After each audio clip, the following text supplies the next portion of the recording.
신약성경 305페이지 4장 8절부터 오늘은 20절까지 할 텐데 우선 11절까지만 읽어보겠습니다. 갈라디아서 4장 8절부터 그러나 너희가 그때는 하나님을 알지 못하여 본질상 하나님이 아닌 자들에게 종노릇하였더니 이제는 너희가 하나님을 알 뿐 아니라 더욱이 하나님이 아신 바 되었거늘 어찌하여 다시 약하고 천박한 초등학문으로 돌아가서 다시 그들에게 종노릇하리 하느냐. 너희가 날과 달과 절기와 해를 삼가 지키니 내가 너희를 위하여 수고한 것이 헛될까 두려워하노라. 아멘. 올 들어서 오늘이 아마 제일 더운 것 같습니다. 아마 앞으로도 이렇게 더운 날이 별로 없지 않겠는가 할 만큼 덥습니다. 식당에 가니까 에어컨을 풀로 틀어놨는데도 그 봉사하는 안에 주방에 가니까 엄청 더웠습니다. 오늘 밥 준비하신 분 정말 고생이 많았습니다.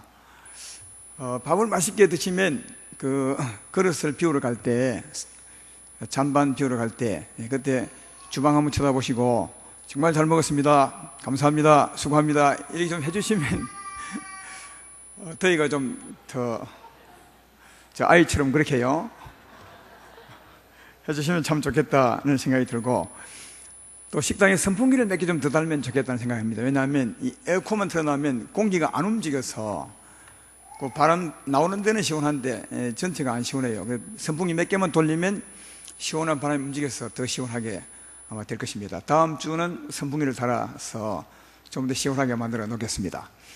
그리고 이 더운데 밥 먹고 살기도 힘든데 이 찬양 인도하는 것도 정말 힘듭니다. 성가대 하시고 또 찬양단 인도하는 것 얼마나 힘든지 모릅니다. 우리 엘토다 찬양단이 더 힘있게 찬양할 수 있도록 격려해 주시고 찬양 인도 참 좋았습니다 이래 주면 참 좋겠습니다. 특별히 우리 아멘이죠.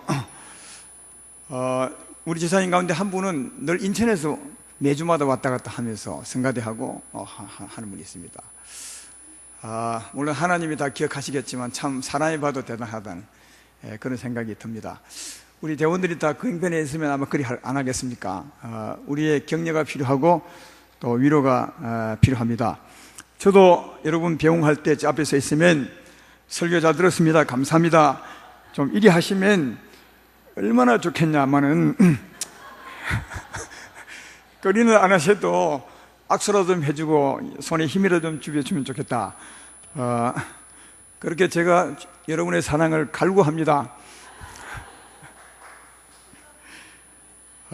잔소리 그만하고 오늘 말씀을 전하도록 하겠습니다. 오늘은 내가 너희와 같이 되었은즉 너희도 나와 같이, 이런 제목으로 갈라디아서 강의의 8번째 시간을 하겠습니다. 8절을 보면 오늘 본문 7절이죠. 그러나 너희가 그때는 하나님을 알지 못하여 본질상 하나님이 아닌 자들에게 종노릇하였더니, 하나님을 알지 못할 때 우리는 죄인이었습니다. 죄인이었을 때는 죄의 종이었어. 죄의 종이라는 말을 다르게 말하면 사망의 세력을 잡은 자의 종, 악한 영의 종이었고, 또 악한 영의 종이 되었을 때는 율법 아래 종이었습니다.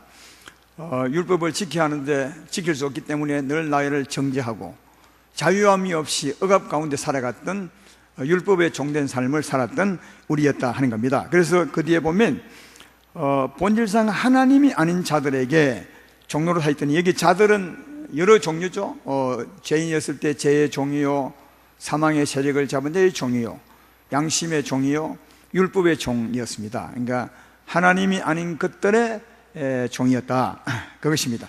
거기서 우리를 구원해 내신 것이 하나님, 예수님의 은혜거든요. 그래서 이제 그렇게 살면 안 되고, 구절처럼 이렇게 이제 말하면 이제는 너희가 하나님을 알 뿐 아니라 더욱이 하나님이 아신 바 되었거늘 어찌하여 율법의 종이 되어 살아가느냐, 이렇게 이제 말씀하고 있습니다. 율법의 종에서 구원하였는데 구원받고 난 후에 어떻게 너희가 하나님을 알고 하나님이 너희를 안 받았는데 다시 율법의 종이 되어 살아가느냐, 이 바보들아, 이렇게 이제 말을 하는 거죠. 이게 하나님을 알 뿐 아니라 더욱이 하나님이 아신 바 되었거늘, 우리가 하나님을 알고 하나님도 우리를 아신다는 거죠. 더욱이 여기 안다는 말은 우리가 하나님을 안다는 말은 경험해서 아는 겁니다. 아는 종류가 많죠. 이렇게 이제 누구의 설명을 들어서 알 때가 있고요, 또 설명되는 것을 친히 만져보거나 먹어보거나 해서 경험함으로 알 때가 있습니다. 요즘 수박 얘기하면 잘 알겠네요. 수박에 대한 설명을 들어서도 알 수 있고요, 그 수박을 먹어보면 이제 더 잘 알 수 있죠. 여기 안다는 말은 수박을 먹어보고 하나님을 먹어보고 하나님을 경험하고 하나님을 안다, 그런 뜻입니다. 요한복음 17장 3절에 보면 영생은 곧 유일하신 참 하나님과 그가 보내신 예수 그리스도를 뭐라고요? 아는 것이니라. 여기 안다는 말은 그냥 설명대로 아는 것이 아니라 경험이죠. 영생을 얻으면 하나님을 얻은 것입니다. 하나님 내게 오십니다. 그럼 하나님을 우리가 알게 됐죠. 잘은 모르지만 육체 입었기 때문에, 잘은 100% 모르지만 그래도 알 수 있습니다. 영생을 얻은 것을 압니다. 우리 안에 하나님이 계심을 압니다. 하나님이 사랑이심을 압니다. 하나님이 오래 참는 힘이심을 압니다. 하나님은 진실한 분임을 압니다. 또 배우면 하나님 우리의 왕이심을 알고 우리의 주가 되심을 알죠. 우리가 하나님을 경험함으로 하나님을 알 뿐 아니라 또 더욱이 하나님이 우리를 아신 바, 하나님도 우리를 안다는 겁니다. 하나님은 우리를 어떻게 알까요? 내가 하나님을 아는 것보다 하나님이 나를 훨씬 더 잘 알 것인데, 하나님 우리를 아는 것은 어떻게 아는 것이냐? 참고될 만한 말씀이 있습니다. 시편 139편 1절로 4절에 보면 하나님께서 이렇게 말합니다. 시편 139편 1절로 4절에요, 여호와여 주께서 나를 살펴보셨으므로 나를 아시나이다. 주께서 내가 앉고 일었음을 아시고 멀리서도 나의 생각을 밝히 아시오며 나의 모든 길과 내가 눕는 것을 살펴보셨으므로 나의 모든 행위를 익히 아시오니 여호와여 내 해의 말을 알지 못하는 것도 그것이 하나도 없으시니다. 우리의 행위를 다 알죠. 앉고 일어서는 것도 알고 눕고 일어서는 것도 알고 우리의 해의 말도 알고 우리 마음과 생각도 아시고. 여러분, 하나님이 나를 알까 생각하지 모르겠지만 하나님은 다 압니다. 내가 하나님 아는 것보다 훨씬 하나님이 잘 아십니다. 우리 생각까지 다 알고 해의 말도 다 압니다. 또 시편 139편 7절로 10절에는 이렇게 말합니다. 내가 주의 영을 떠나 어디로 가며 주의 앞에서 어디로 피하리까? 내가 하늘에 올라갈지라도 거기 계시며 서울에 내 자리를 펼지라도 거기 계시나이다. 내가 새벽 날개를 치며 바다 끝에 가서 거주할지라도 거기서 주의 손이 나를 인도하여 주의 오른손이 나를 붙드시리이다.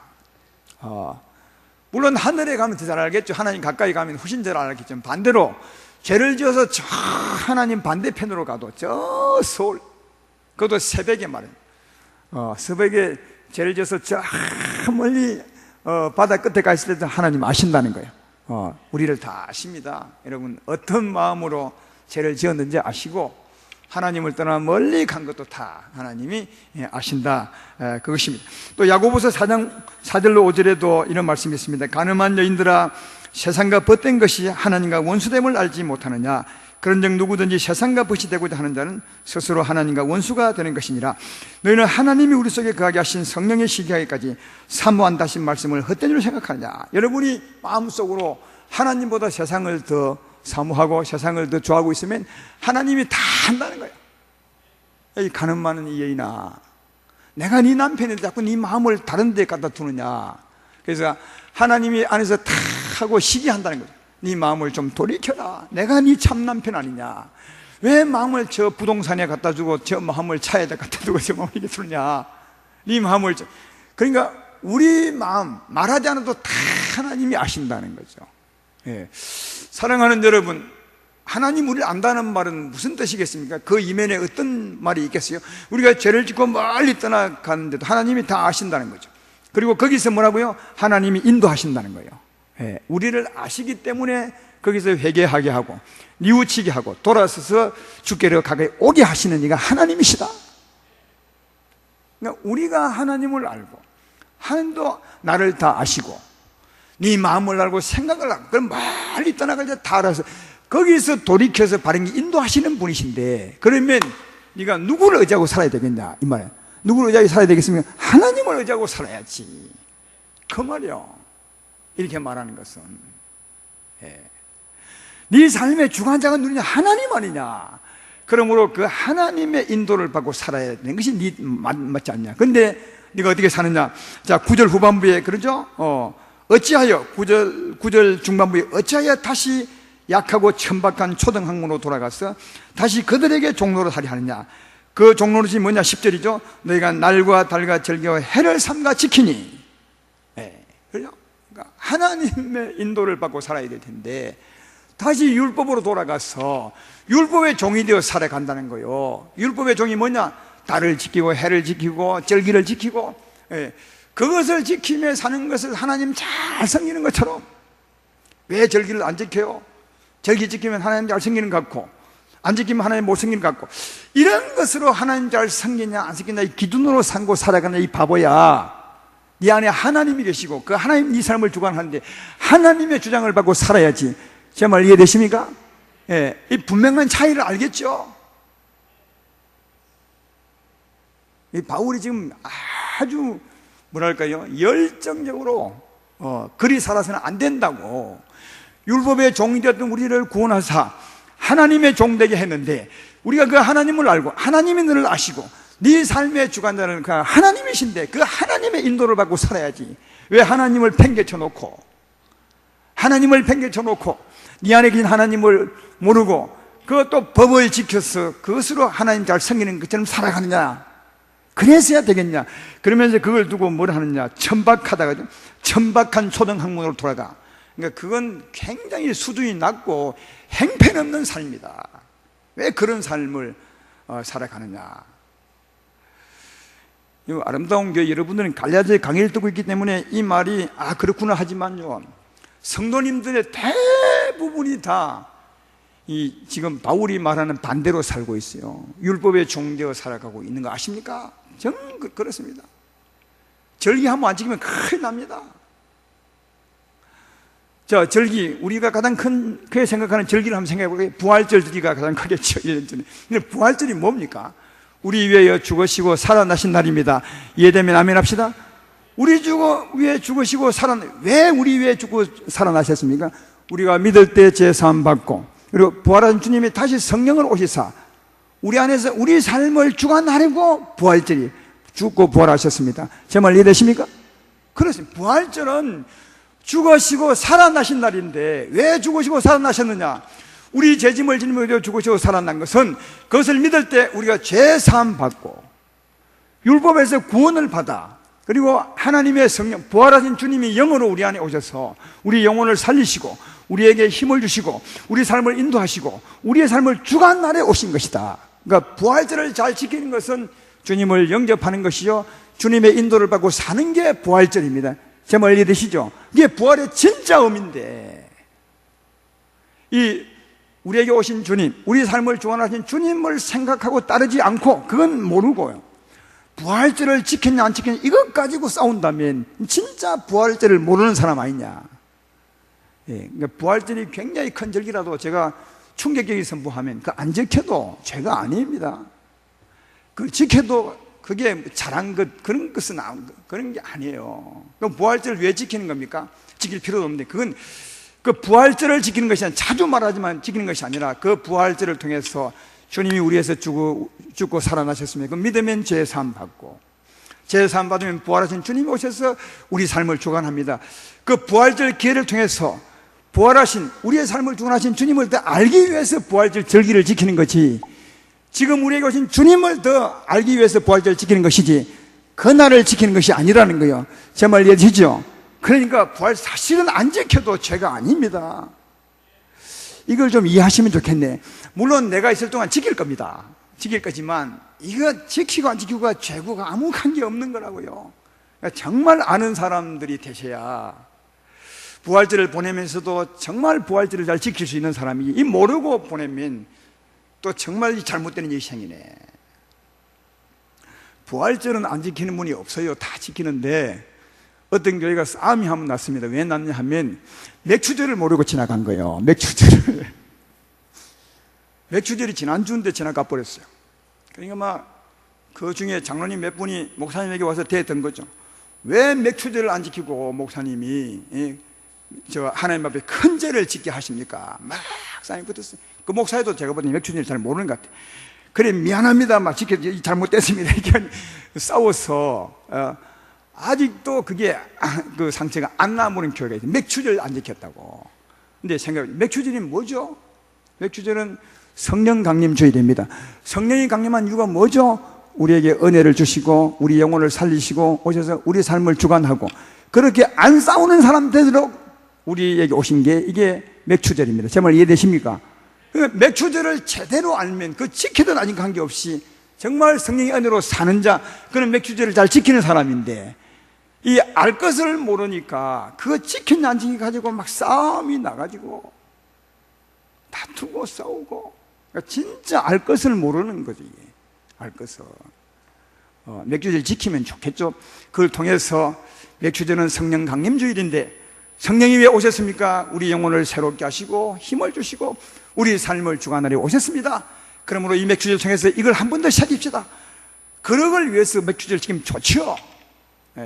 그 날짜를 지키는 것은 정말 아무 의미가 없는 것이다.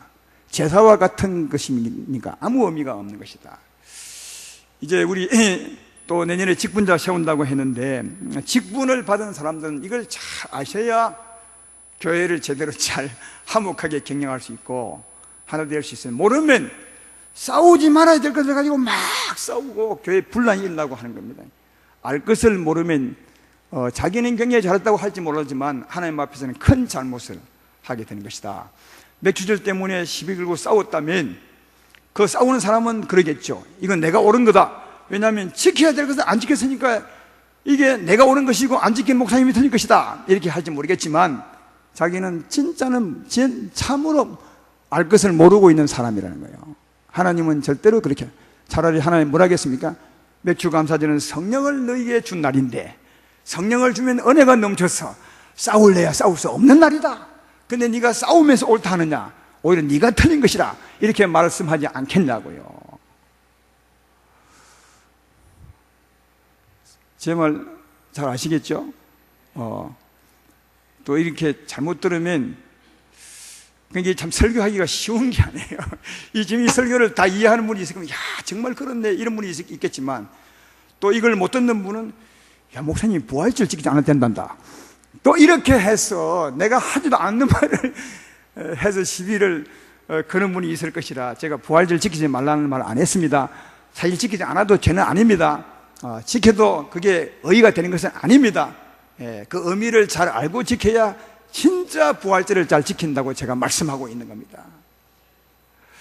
노예 같은 데 가보면 이럴 때가 많이 있습니다. 노예 이제 하기 전에 성탄식을 하죠. 성탄식 할 때 다 가운도 입고 거룩한 마음으로 이렇게 찬송도 하고 성탄식을 합니다. 아주 거룩한 마음으로 나름대로는 하거든요. 성탄식 딱 끝나자마자 3분 후에 싸웁니다. 싸웁니다.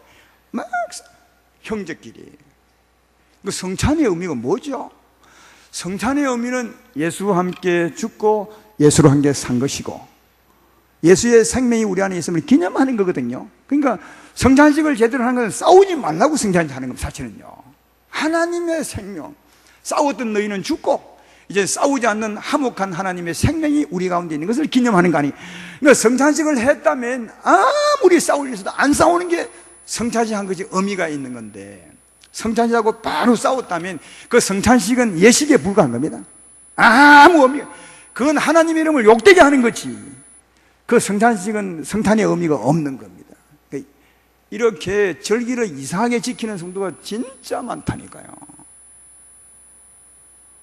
정말 많아요. 바울이 그 말하는 거예요.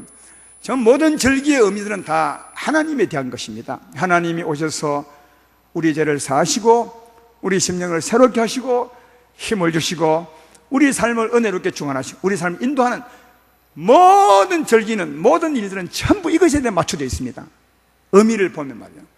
그럼 이게 하나님에 대하여 관심하고 하나님을 따라 사는 것에 우리의 마음을 두고 그 하나님으로 사는 것을 우리의 참된 삶으로 생각하고 살아야 될 텐데, 이 하나님으로 사는 이거는 딱 제껴놓고 지켰느냐 안 지켰느냐, 부활 성탄절 했냐 안 했냐 막 이런까지 싸운다면 이건 정말 알 것을 모르는 사람이 하는 것이다.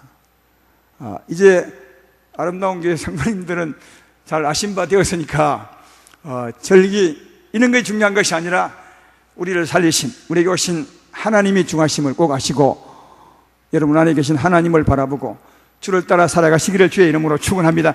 사도 바울이 갈라디아 교회에 가지고 그렇게 했다는 거예요. 그걸 다 가르쳤다는 거예요. 갈라디아 교인들도 다 들었다는 거예요. 한마디만 더 할까요? 예배도 마찬가지죠. 예배도. 여러분 왜 예배 왜 드리는 것입니까? 예배의 중심은 하나님이십니다. 하나님 이곳에 계십니다. 그러니까 그 하나님께 찬송하고 하나님께 기도하고 하나님께 예물 드리고 하나님 말씀을 듣고 그 말씀을 따라 살기 위해 예배 드리는데 이곳에 계신 하나님은 딱 제껴놓고 예배 드릴 때 성가대가 찬송을 틀리게 했냐 옳게 했냐 뭐 잘했냐 못했냐 사도신경을 빼먹었냐 안 빼고 있냐 이런 가지고 또 싸운다니까요. 사도신경 좀 빼먹으면 어때요? 그렇다고 제가 되는 것입니까? 아니잖아요. 넣어도 되고 안 넣어도 되고. 왜 우리 교회는 그럼 2부 때 넣느냐? 2부 때 넣는 것은 이미 초신자들이 많이 와요. 또 다른 교회 다니다가 이 교회에 오는 분도 있어요. 처음으로. 그럼 오늘 왔는데 자기는 사도신경 해야 되는 줄 알고 있는데 안 하거든요. 이 교회 이단인모이다 이렇게 생각하고 그런 사람이 있습니다. 사도신경만 안 해도 이단처럼 생각하는 사람들이 있습니다. 처음 온 분. 그런 사람들이 오해하지 않도록 2부 예배 때는 사도신경 하는 겁니다. 3부는 안 하지만. 그죠? 3부는 지금 다 수준이 높으니까 3부 때 오셔서 성도님 중에서 왜 사도신경 안 합니까? 이런 분은 없잖아요. 그죠? 그러니까 여러분이 훌륭한 겁니다. 그러니까 하고 안 하고 이게 중요한 것이 아니라 어떻게 하느냐가 진짜 중요합니다. 예. 여기 우리 찬양대원들이 찬양 인도를 했는데 이들이 노래만 불렀다면 아무 의미가 없는 것입니다. 누구에게 노래요? 하나님께 노래했다면 의미가 있는 것입니다. 이해가 되시죠? 그러니까 진짜 하나님 보시기에 좋으냐 안 좋으냐는 정말 작은 차이지만 하나님 보실 때는 엄청 큰 차이임을 알 수 있습니다. 그냥 노래만 할 것입니까? 아무도 아닙니다. 그건 노래 실력 보러 하나님이 오셨겠습니까? 아닙니다. 하나님을 찬양하고 하나님의 백성들을 찬양케 하고 보이지 않지만 살아계신 하나님께 향할 때 또 말씀을 통해서 우리 안에 계신 하나님을 향할 때 그 예배가 진정과 신령이 넘치는 예배가 되는 것이지만 이 하나님을 빼고 다른 것 때문에 옳고 그렇고 맞다 안 맞다 이래 한다면 그분은 뭔가를 진짜 잘못 알고 있는 것이다. 예. 그래서 조금 성가대 할 때도 실수할 수 있습니다. 그러나 하나님은 실수라도 그 마음이 거룩하면 아름답게 받습니다. 이 말은 실수하라는 뜻이 아닙니다. 제 말 이해를 잘 하시겠죠? 찬양도 마찬가지입니다. 예.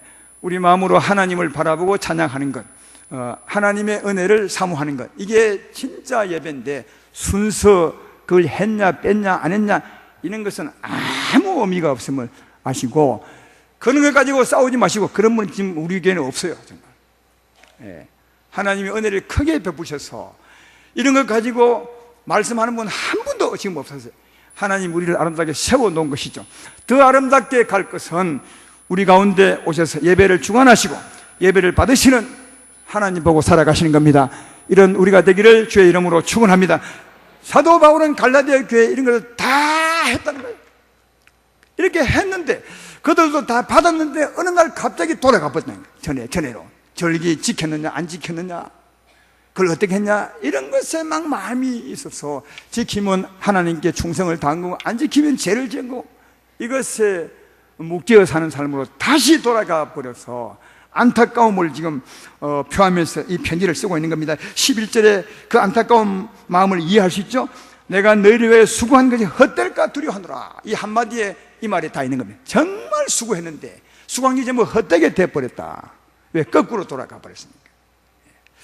그래서 12절에 이렇게 말합니다. 형제들아 내가 너희와 같이 되었은즉 너희도 나와 같이 되기를 구하노라. 너희가 내게 해롭게 하지 아니하느니라. 그렇게 말합니다. 내가 너희같이 된 것처럼 너희도 나처럼 되면 좋겠다. 이 말은 사도 바울이 갈라디아 교인처럼 어떻게 됐겠습니까? 복음 전할 때 이제 그렇게 됐죠. 여러분 복음 전할 때는 먼저는 그 사람들로 하여금 우리가 전한 복음을 받게 하기 위해서 그 사람처럼 되어야 하는 겁니다. 예수님도 하나님이셨지만 사람의 몸을 입으시고 이 땅에 오셨습니다. 왜 이 땅에 오신 것입니까? 우리처럼 되기 위해서입니다. 우리처럼 되셔야 우리를 하나님 아들처럼 되게 할 수 있거든요. 그래서 먼저는 예수님이 우리처럼 되셨습니다. 이 세상에 하나님이 사람의 몸을 입으시고 비천한 사람처럼 되셨습니다. 그래야 우리에게 대화를 걸 수 있고 우리에게 복음을 전할 수 있고 우리로 하여금 예수를 믿게 하사 영생을 얻게 하게 할 수 있기 때문에 그렇습니다. 사도 바울도 갈라디아 교회에 가서 처음에는 갈라디아 교인처럼 되셨습니다. 아니 교인이 아니라 사람들처럼 아마 때때로 제사법도 얻어먹기도 하고 때때로 담배 한 대 안 피우면 말도 안 한다 하니까 담배도 한 대 얻어피웠는지 모르겠죠. 술도 한 잔 얻어먹었는지 모르겠습니다. 그러나 술이 좋아서 먹은 것이 아니라 그들의 친구가 되기 위해서 그들처럼 됐다는 거예요. 그 이유는 그들처럼 되기 위한 것이 아니라 그들을 나처럼 바울처럼 되게 하기 위해서 처음에 그랬다는 거예요. 그래서 내가 너희처럼 된 것처럼 이제는 너희가 나처럼 돼야 되지 않겠냐. 나처럼 된다는 말은 내가 전한 말을 받아줘야 되고 그리고 내가 전한 말은 곧 율법과 법을 다 버리고 거기서 구원하여 하나님께 우리가 온바되었으니 하나님 영, 하나님의 인도를 받고 살아가는 사람이 되어야 되지 않냐.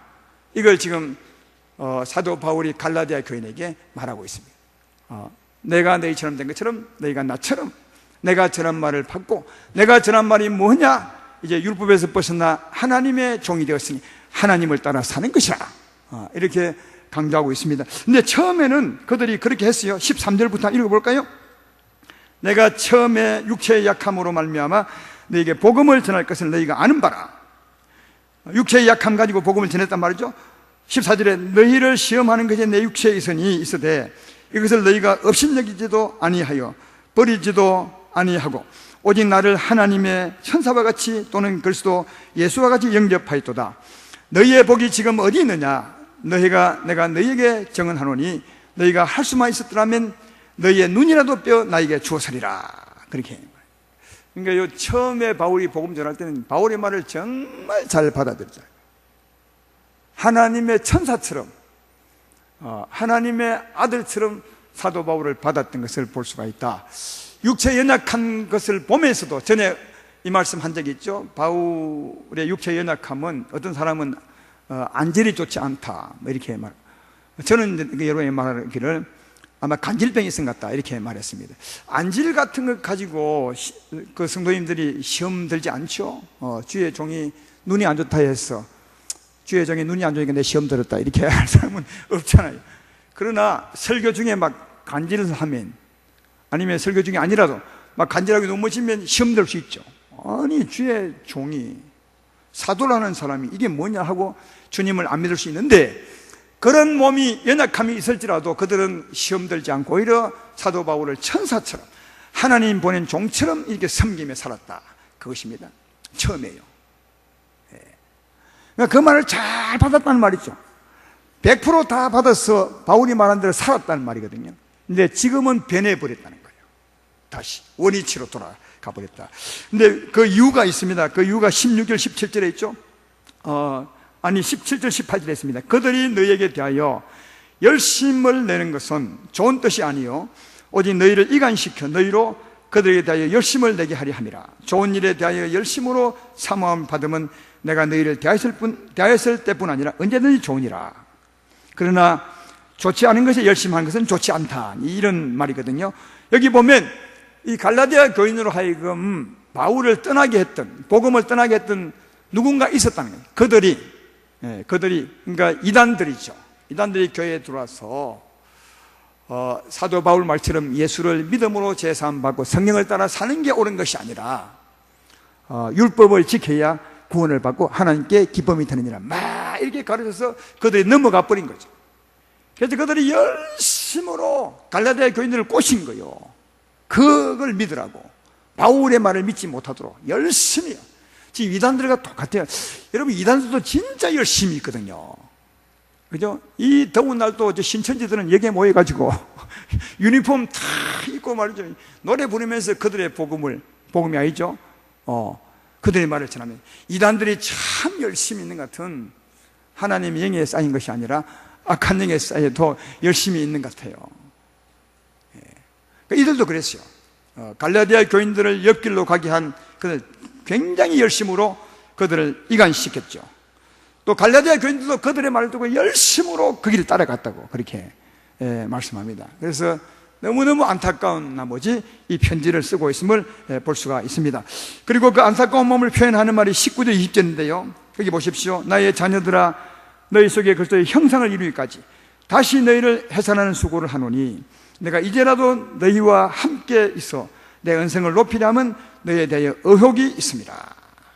19절 한 번 더 보면 나의 자녀들 너희 속에 그리스도의 형상을 이루기까지 다시 너희를 위해 해산하는 수고를 하노니, 그러니까 사도 바울은 지금까지 예수의 형상을 이루기 위해서 열심히 사역했는데 그게 무너져 버린 거죠.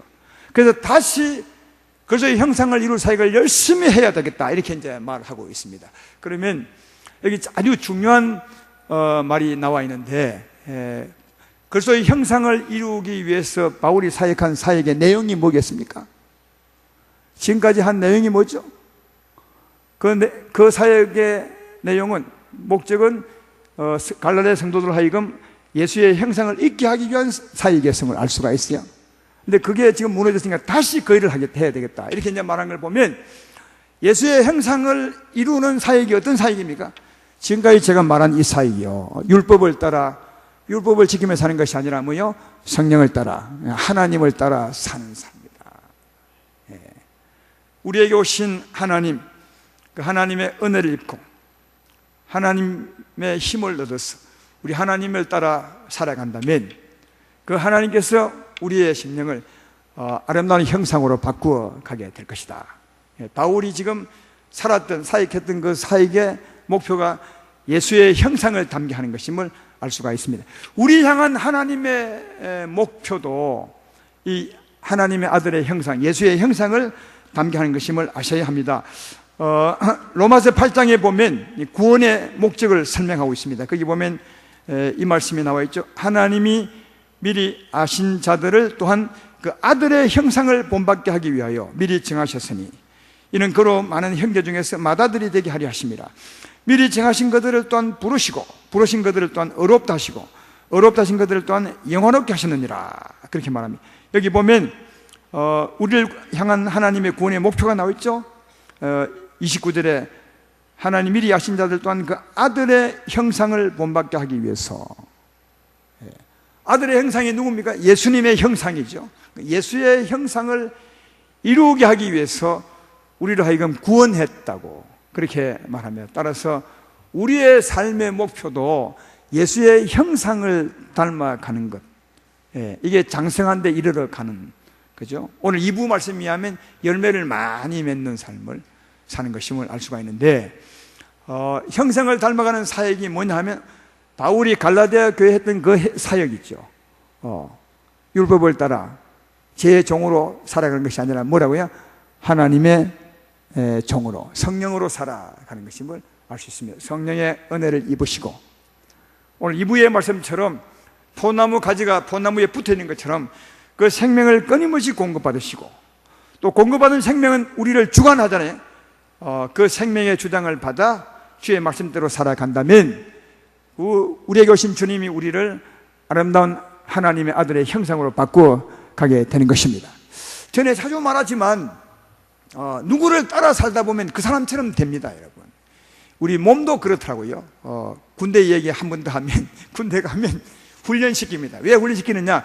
군인 만들기 위한 것이거든요. 그러니까 조교를 따라 열심히 살다 보면 군인이 돼요. 군인. 사관생도들은 조교를 따라 열심히 살다 보면 꼭 사관생도처럼 되거든요. 우리 몸도, 우리의 자세도 그렇게 되는 것처럼 우리의 속의 형상도 마찬가지입니다. 하나님의 성령을 힘입고 성령을 따라 살다 보면 성령이 우리를 성령의 형상으로 바꾸는 겁니다. 여러분 안에 하나님의 아들이 와 계십니다. 성령이 와 계십니다. 성령을 충만하게 입는 거죠. 성령의 은혜를 입는 거죠. 그 성령을 따라 살다 보면 그 성령이 나를 성령처럼 바꾸어 놓는 거예요.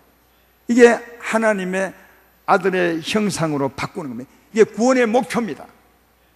그러니까 바울이 그 사역을 열심히 했다는 거예요. 갈라디아 교인들에게 하나님의 형상을 담게 하기 위해서.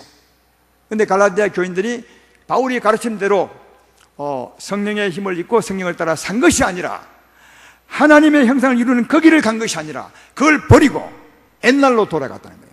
그래서 다시 내가 너희에게 사역하사 하나님의 형상을 이루기까지 또 수고해야 되겠다고 그렇게 말씀하는 것을 보면 우리는 다시 그렇게 돌아가지 아니하시고 다시 원위치 우리가 지금 살고 있는 이대로 주님을 따라 살아가시기를 주의 이름으로 축원합니다.